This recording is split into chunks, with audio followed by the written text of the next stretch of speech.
Now next is equal sets.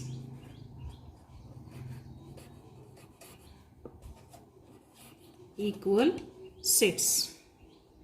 If the two sets are given, suppose A and B are the two sets and these two sets are given, then if every element of set A is an element of set B and every element of set B is in set A, then we have to say that these two sets A and B are said to be equal sets. Means set A and B are equal sets. This is written in symbolically as A equal to B. Means if every element of set A is an element of set B, then we have to say that these two sets are equal sets. For example, suppose we have to take one example. Set A is a set of all x such that x is a letter. X is a letter of word listen, L-I-S-T-E-N. This is set A. And set B is a set of all y such that y is a letter of word silent, S-I-L-E-N-T. From this we have to write is these sets are equal sets or not. For this we have to write the set A listing method.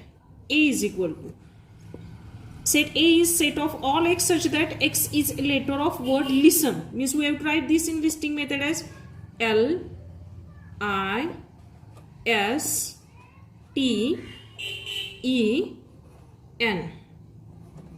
And set B is written as curly bracket silent, means S-I-L-E-N-T.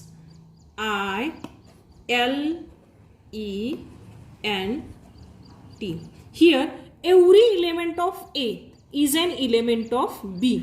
प्रत्येक L इथं आहे, I आहे, S आहे, T आहे, E आहे, N आहे. Every element of set A is an element of B and every element of B is an element of set A. Therefore, we have to say that these two sets are equal sets. Therefore, set A and B are equal sets. Now take another example. If the two sets are given, C is 1, 3, 5, 7. Element of C is 1, 3, 5, 7 and D is 2, 3, 5, 7. D कसा है 2, 3, 5, 7. From this we would write is it these two sets are equal or not. Here number of elements are same. Here 4 elements in set C, D also 4 elements, but every element in C is not an element of D. Here 1 is not belongs to D. Therefore, here we have to write here 1 does not belongs to set D. Here 1 does not belongs to set and 1 belongs to set C. C मध्ये आहे पण D मध्ये नाही. Therefore, we have to write these two sets. Therefore, these two sets C is not equal to D. We have to write C is not equal to D. अशा पद्धतीने आपण काय करू शकतो, सेट्स इक्वल एव्हरी एलिमेंट्स त्याच्यामध्ये असतील, दोन्हीमध्ये सगळे सेम असतील तर ते इक्वल सेट्स म्हणायचं आणि सेम नसतील तर is not equal to D. Now next point is Venn diagrams. Next point is Venn diagrams. Next point is Venn diagrams. British logician John Venn was the first to use closed figure to represent sets. Such representation are called Venn diagrams. Venn diagrams are very useful in order to understand and illustrate the relationship among sets and to solve the example based on sets. Means we have to use, means first John Venn, the scientist, first express this Venn diagram concept. काय केलं त्यानं की हे जे sets जे आहेत ते Wien डायग्रामच्या फॉर्म मध्ये लिहायचे. म्हणजेच कसं काय म्हणता येईल आपल्याला की एक्झाम्पल असं असेल, हा सेट ए दिलाय, set A having element 1 2 3 4 5. We have to write this set by using Venn diagram. Venn diagram is a closed figure. Any closed figure, कुठलीही closed figure आपण Venn diagram म्हणून यूज करू शकतो. कोणती?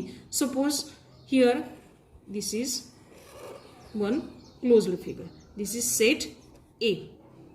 And write the elements in set A in this closed diagram. Means 1 2 3 4 5. Means this set is represented by this figure. Means this is Venn diagram. हे असंच केलं पाहिजे असं काही नाहीये. हे तुम्ही ट्रायंगल फॉर्म मध्ये सुद्धा क्लोज्ड फिगर फक्त पाहिजे.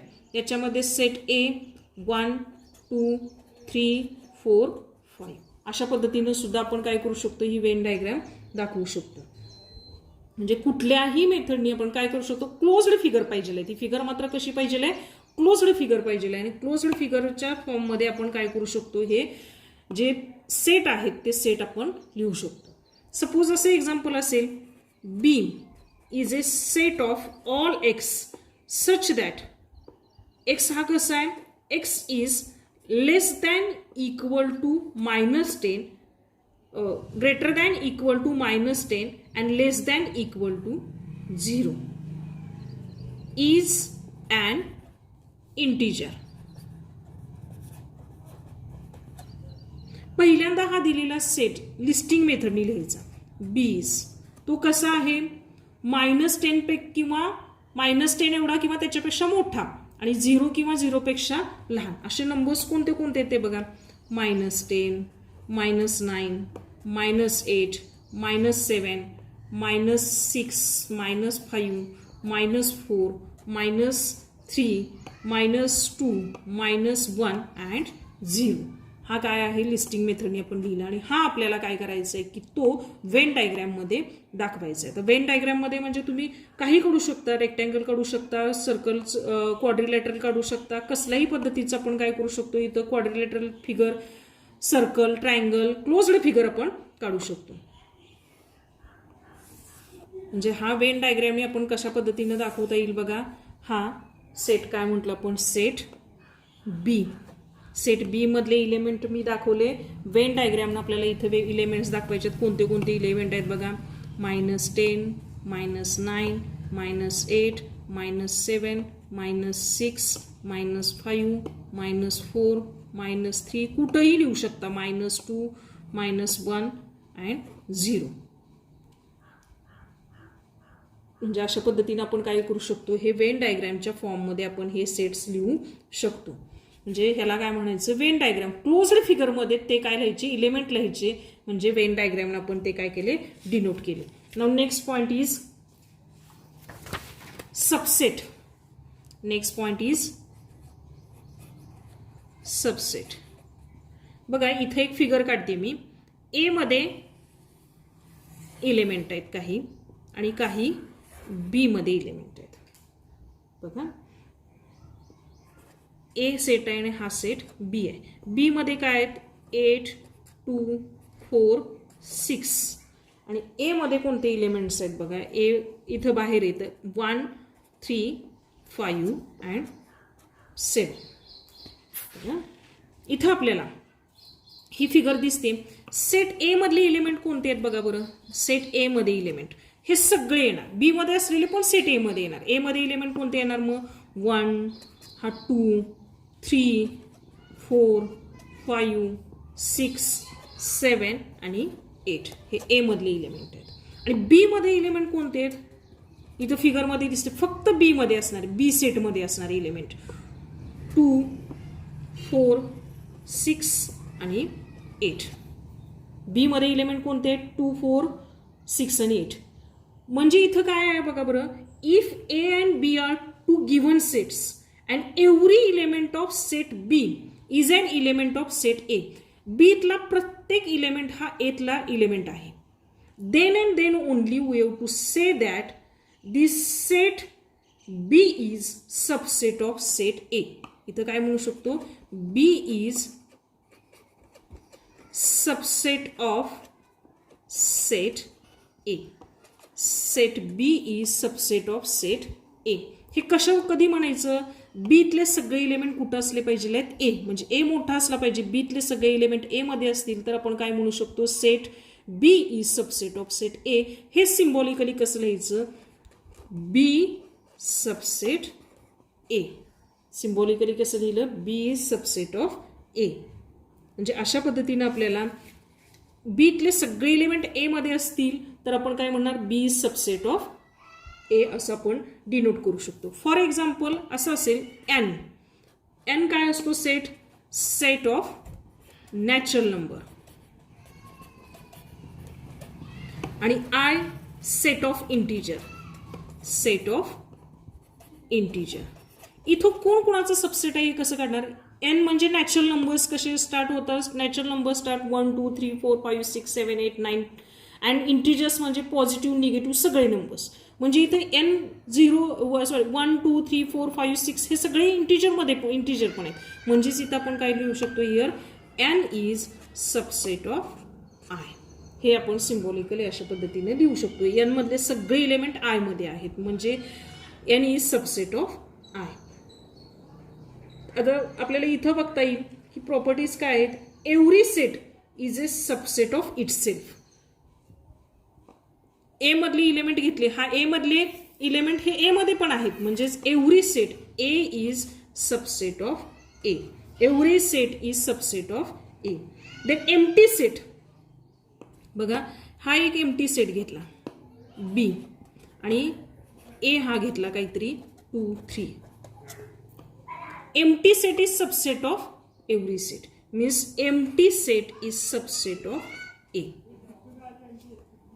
If empty set of subset of A, if A is equal to B, हे जर इक्वल सेट्स असतील, A आणि B इक्वल सेट असतील, then we have to say A मधले सगळे एलिमेंट B मध्ये असणार तर B तले सगळे म्हणजेच आपण काय म्हणू शकतो? A is subset of B and B is subset of A. एतले सगळे इलेमेंट बी मध्ये बीतले सगळे इलेमेंट ए मध्ये म्हणजे A is subset of B and B is subset of A. If A is subset of B and B is subset of A उलट दिलं असेल then we have to write this A is equal to B. A and B हे कसे sets असणार आहेत? Equal sets असणार आहेत. आता या पद्धतीनं सबसेट आपण बघितलं. आता universal set. Next is universal set. Universal set कशाला म्हणायचं? युनिव्हर्स म्हणजे बिग सेट. युनिव्हर्स म्हणजे big set means A bigger set under consideration of given set. म्हणजे काही सेट दिले असतील आणि त्याच्या कन्सिडरेशन मध्ये जो मोठ्यात मोठा सेट असतो त्याला काय म्हणायचं? Universal set. Means bigger set under consideration of given set is called universal set and this universal set is always denoted by capital U and by Venn diagram it is denoted by rectangle. Venn diagram नी कशामुळे करायचं आपण? Rectangle नी हा universal set दाखवायचा आहे. Generally universal set is denoted by capital U and by Venn diagram it is represented by rectangle. असं असेल एक cricket team of 15 students is to be selected from a school. Cricket team आपल्याला select करायची 15 स्टुडंट्सची आणि काय करायचं त्याच्यात? Here all the students from the school who played cricket is universal set आणि 15 जणांचीच क्रिकेट टीम्स करायची. म्हणजे काय म्हणता येईल बघा आपल्याला इथं? हा काय आहे? universal set. Universal set is always denoted by rectangle U. हा काय आहे?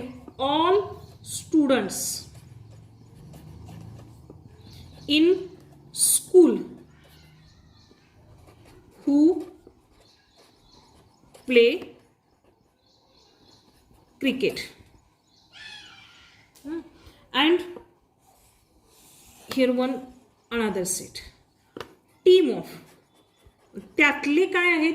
Team of cricket player.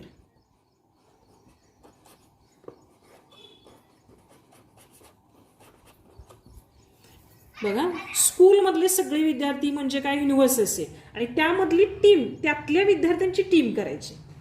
म्हणजे याच्या संदर्भात हा काय असणार आहे? यू हा काय असणार आहे? युनिव्हर्सल सेट असणार आहे. म्हणजे अशा पद्धतीने आपण युनिव्हर्सल सेट ही कन्सेप्ट आपण समजून घेऊ शकतो. समजा असं असेल, बुक्स इन लायब्ररी, आणि हा काय एक सेट असेल, आणि सेट ए काय असेल? Books in maths books in library. B असेल सायन्स बुक्स इन लायब्ररी. मग या दोन्हीच्या संदर्भात युनिव्हर्सल सेट काय असेल? Books in library. म्हणजे यू हा सेट कसा असणार आहे? बुक्स इन लायब्ररी असणार आहे. Now next, complement of set.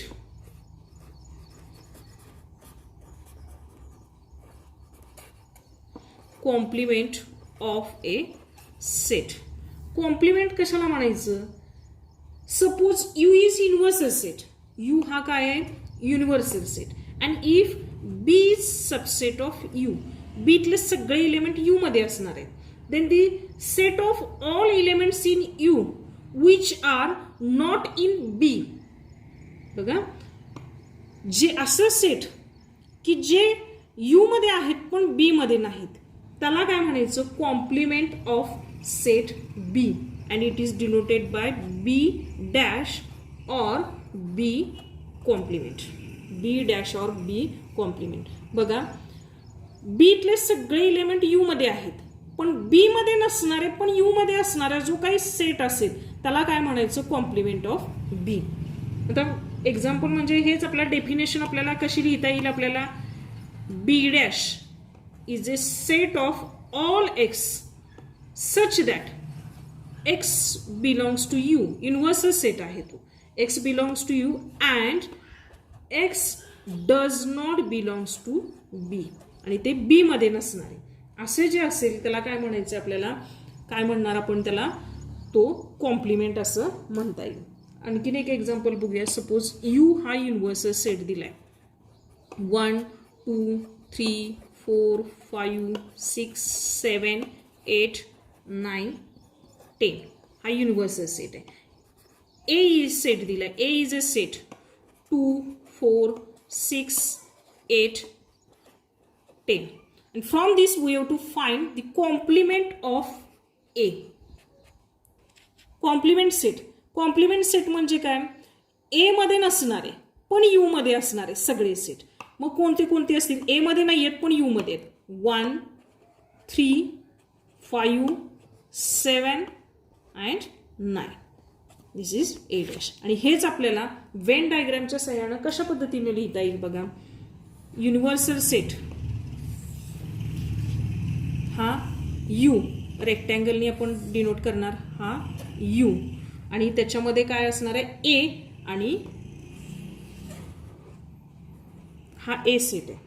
ए मध्ये असणारे एलिमेंट कोणते येणार? 2 4 6 8 10. आणि राहिलेली इथं ए डॅश मध्ये असणार. ते कोणते एलिमेंट आहेत? 1 3 5 7 9. म्हणजे ए मध्ये नसणारे परंतु यू मध्ये असणारे म्हणजे हा सगळा सेट कसा झाला? ए डॅश म्हणजे ए कॉम्प्लिमेंट. म्हणजे ए डॅश आणि ए कॉम्प्लिमेंट. म्हणजे अशा पद्धतीने आपण हे सेट लिहू शकतो. तसंच या सेटमध्ये आपल्याला असंही म्हणता येईल की हा जो आहे number of elements in A and A dash are not same. A आणि ए डॅश मध्ये सेम इलेमेंट नसतात. Properties of complement of set. A is subset of U and A dash is also subset of U. And complement of U dash म्हणजे काय? U मध्ये नसणारे असे घटक असतील का या यू मध्ये नसणारे? असे नाहीत. म्हणजे complement of U dash is phi. Complement of U dash is phi. And phi complement, फायचं कॉम्प्लिमेंट म्हणजे रिक्त संचामध्ये नसणारे, म्हणजे एम्प्टी सेटमध्ये नसणारे पण यू मध्ये असणारे सगळेचे सगळे काय येणार आहेत? Universal set. आणि या प्रॉपर्टीज आहेत, properties of complement of set. A is subset of U, A dash is also subset of U, U dash is equal to phi and phi dash equal to U. हे काय आहेत? हे properties of complement of set. Thank you.